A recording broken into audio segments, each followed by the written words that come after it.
Olá, seja bem-vindo a mais um programa Momento Jurídico que está começando. Hoje estamos na Federação, viemos acompanhar a palestra do Dr. Leonardo Lamacchia, presidente da Ordem dos Advogados do Rio Grande do Sul, sobre um assunto muito polêmico do momento, o ativismo judicial.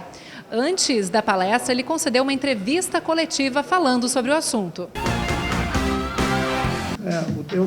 É um tema que está em debate no Brasil hoje, mas que não é um tema de hoje. Ele está na pauta, na minha avaliação, ele está na pauta de uma forma tão expressiva, porque ele acabou invadindo a seara da disputa política e do terreno político. Mas nós temos exemplos de ativismo judicial já há bastante tempo, sendo tomadas decisões, inclusive por parte do próprio Supremo Tribunal Federal, em decisões já mais antigas que não diziam respeito a temas políticos, e por isso que eu acho que o tema precisa ser debatido pela sociedade brasileira.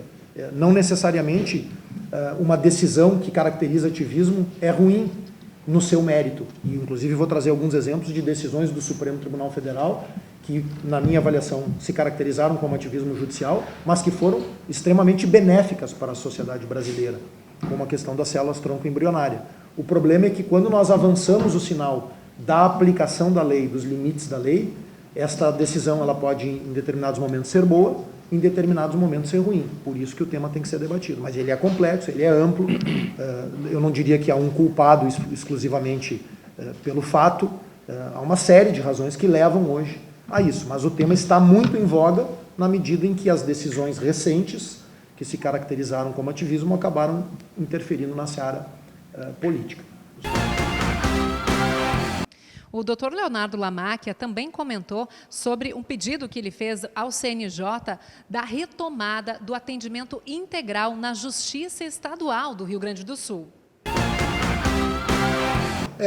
Nós entendemos isso é uma pauta nossa da OAB, entendemos como um retrocesso, essa redução do horário de atendimento, porque nós temos ainda um estoque de decisões judiciais e de julgamentos, de audiências nos processos aqui, visto que o Rio Grande do Sul tinha uma realidade distinta dos demais estados da federação. Quando a pandemia chegou, nós tínhamos 2,5 milhões de processos físicos e antes da pandemia nós tivemos uma greve dos servidores da Justiça desencadeada em setembro de 2019. Esta greve praticamente emendou com a pandemia, então isso impôs a paralisação dos processos físicos. 50% de todos que estavam em tramitação eram físicos, 50% dos processos em tramitação na Justiça Estadual. E essa situação impôs uma paralisação de praticamente 2 anos. Bom, quando retorna do período da pandemia, qual era o nosso entendimento? Que deveria retomar o horário normal de manhã, no período de manhã e no período da tarde. Por quê? Porque ainda existem processos físicos e porque a advocacia ainda precisa ir ao foro.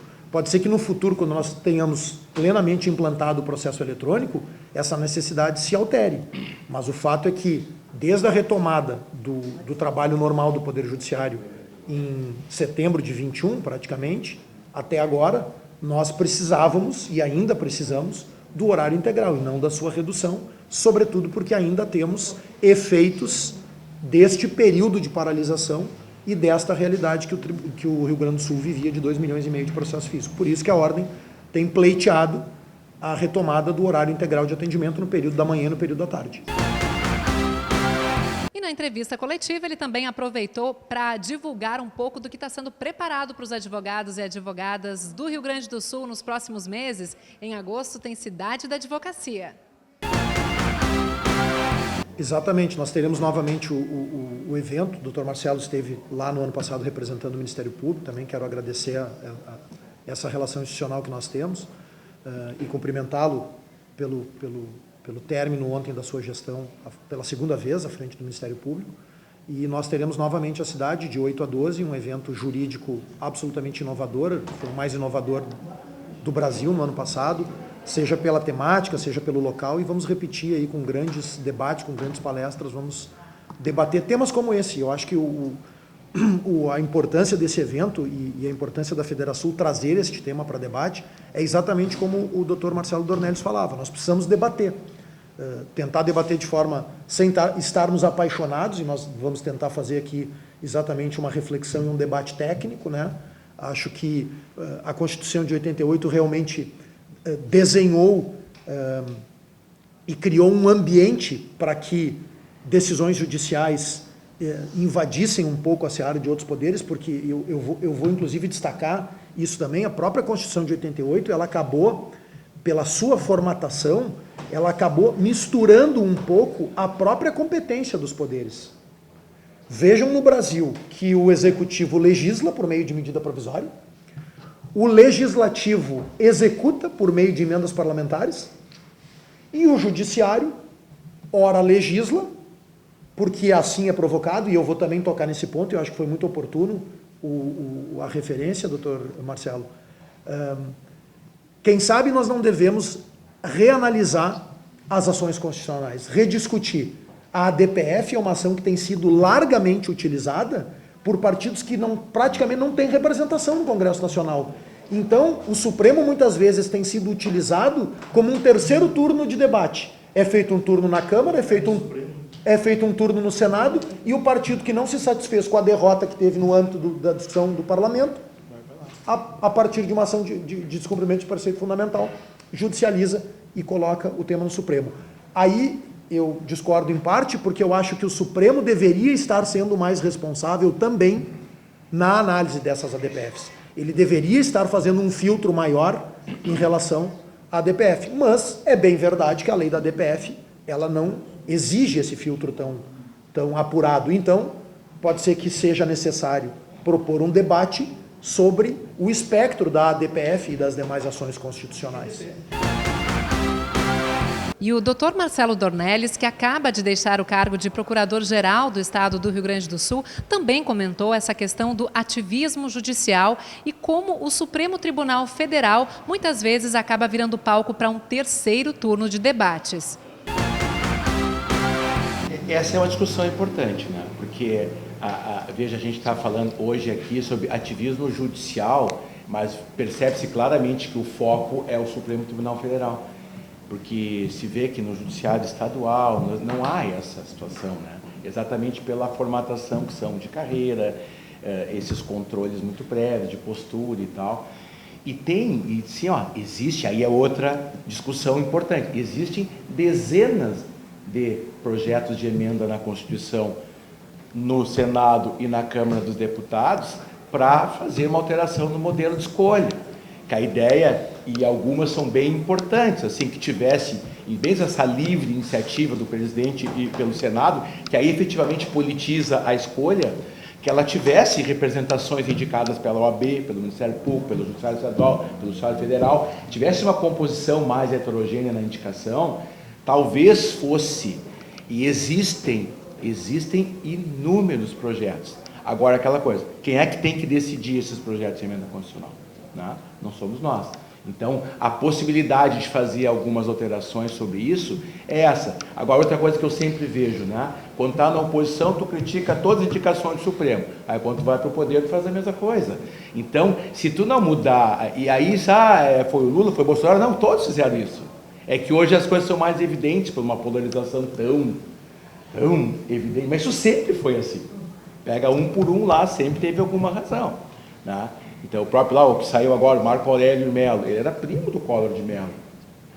E ele ficou 30 anos lá. Mas agora as pessoas esqueceram disso. Mas então sempre foi assim. Eu peguei um exemplo concreto de uma pessoa que já saiu da corte, mas para dizer que todo sempre foi assim. Então, se o processo de escolha tiver uma alteração e tiver um prestigiamento mais efetivo das carreiras que trabalham com isso, acho que seria já um movimento importante. Prestigiando essa palestra do Dr. Leonardo Lamacchia aqui na Federação, no Tá na Mesa, está o Dr. Pedro Alfonsin, presidente da Caixa de Assistência dos Advogados do Rio Grande do Sul.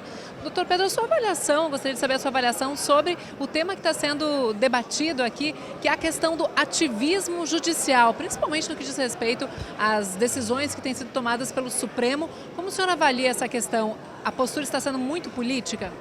Bom, muito boa tarde a todos. Para mim é um prazer estar aqui no Momento Jurídico.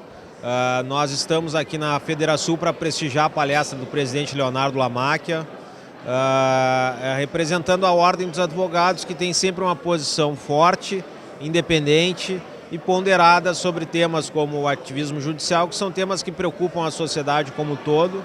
E mais do que tudo, nesse momento, está em voga aí a discussão num cenário nacional. E o senhor acredita que a postura está sendo correta? Muita coisa acaba chegando ao Supremo Tribunal Federal sem a necessidade. Qual a sua avaliação, enfim, sobre essa questão do ativismo judicial? A democracia, ela pressupõe a divisão entre os poderes e também o que se chama de check and balance, né, para se ter um equilíbrio entre esses poderes. Quando nós temos um ativismo judicial um pouco mais exacerbado ou aflorado, ele é efetivamente negativo porque tu tem um desbalanceamento entre esses poderes. Então, é sempre importante que as autoridades tenham limites, né? E o abuso de autoridade ele deve ser coibido dentro do Estado Democrático de Direito. Bom, falar um pouquinho também do que está sendo organizado por vocês. A Caixa participa sempre muito ativamente, claro, da Cidade da Advocacia, um grande evento da categoria que está chegando em agosto, que está sendo preparado. Bom, a Caixa de Assistência está com uma caminhada de eventos para a advocacia do Estado do Rio Grande do Sul grande. Nós temos agora em julho, junho, dia 17 de junho, eu convoco todos os advogados aqui no Clube da Advocacia aqui em Porto Alegre, a nossa tradicional festa junina. E no mês do advogado nós temos desde o dia 8 ao dia 12 a Cidade da Advocacia, que vai ter o nosso show do Alexandre Pires já com 5.000 ingressos vendidos. Aí, todo mundo convidado. Obrigada, doutor Pedro Alfonsin, pela entrevista e ótimo evento. Obrigado a todos. Doutora Fabiana de Azevedo da Cunha Bart, que é presidente da Exapergs, também veio prestigiar aqui esse evento.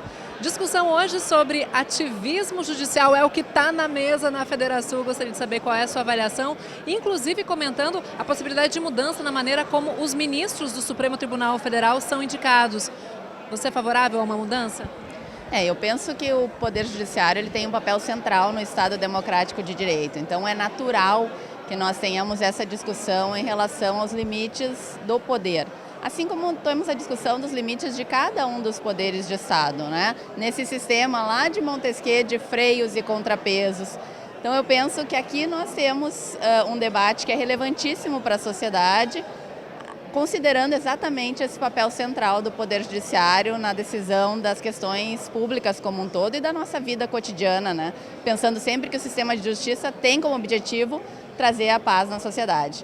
Quanto à indicação dos ministros do Supremo, acho que cada modelo constitucional traz uma forma de legitimação da sua Corte Superior, que é uma corte que não é simplesmente jurisdicional, que também tem um conteúdo aí de toda a formatação do ordenamento jurídico, né, desde a Constituição até a legislação infraconstitucional. Então, acho que sempre temos que trabalhar e pensar em aprimoramento, mas temos sim também que considerar que há indicação do chefe do Poder Executivo e há uma sabatina do Parlamento. Então, nós temos aí a atuação de 3 poderes, né, formando essa designação do ministro do Supremo Tribunal Federal. Então, acho que nós temos que saber exercer com consciência e coerência cada um desses papéis pelos órgãos de Estado.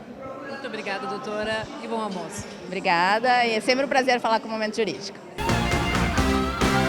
Prestigiando essa palestra está o doutor Matheus Aires Torres, que é tesoureiro da Caixa de Assistência dos Advogados do Rio Grande do Sul e vai contar para a gente um pouquinho do que está sendo preparado para os próximos meses. Tem Cidade da Advocacia, agora ainda em junho, festa junina. O que a Caixa está preparando?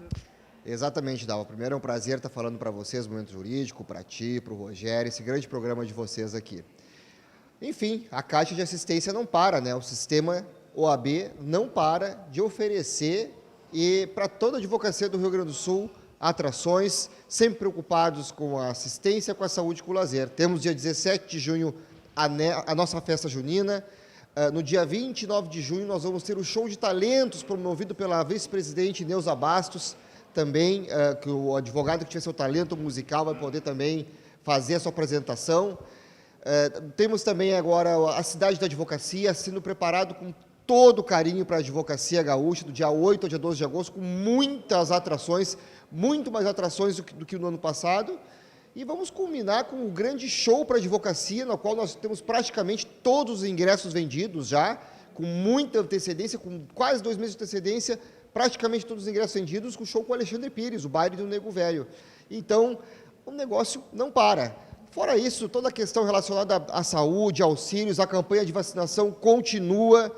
Então, a Caixa de Assistência está aí, colega advogado, aí para dar toda a atenção para você e para a sua família. Muito obrigada, doutor Matheus. Bom evento, então. Muito obrigado. Um abraço a todos.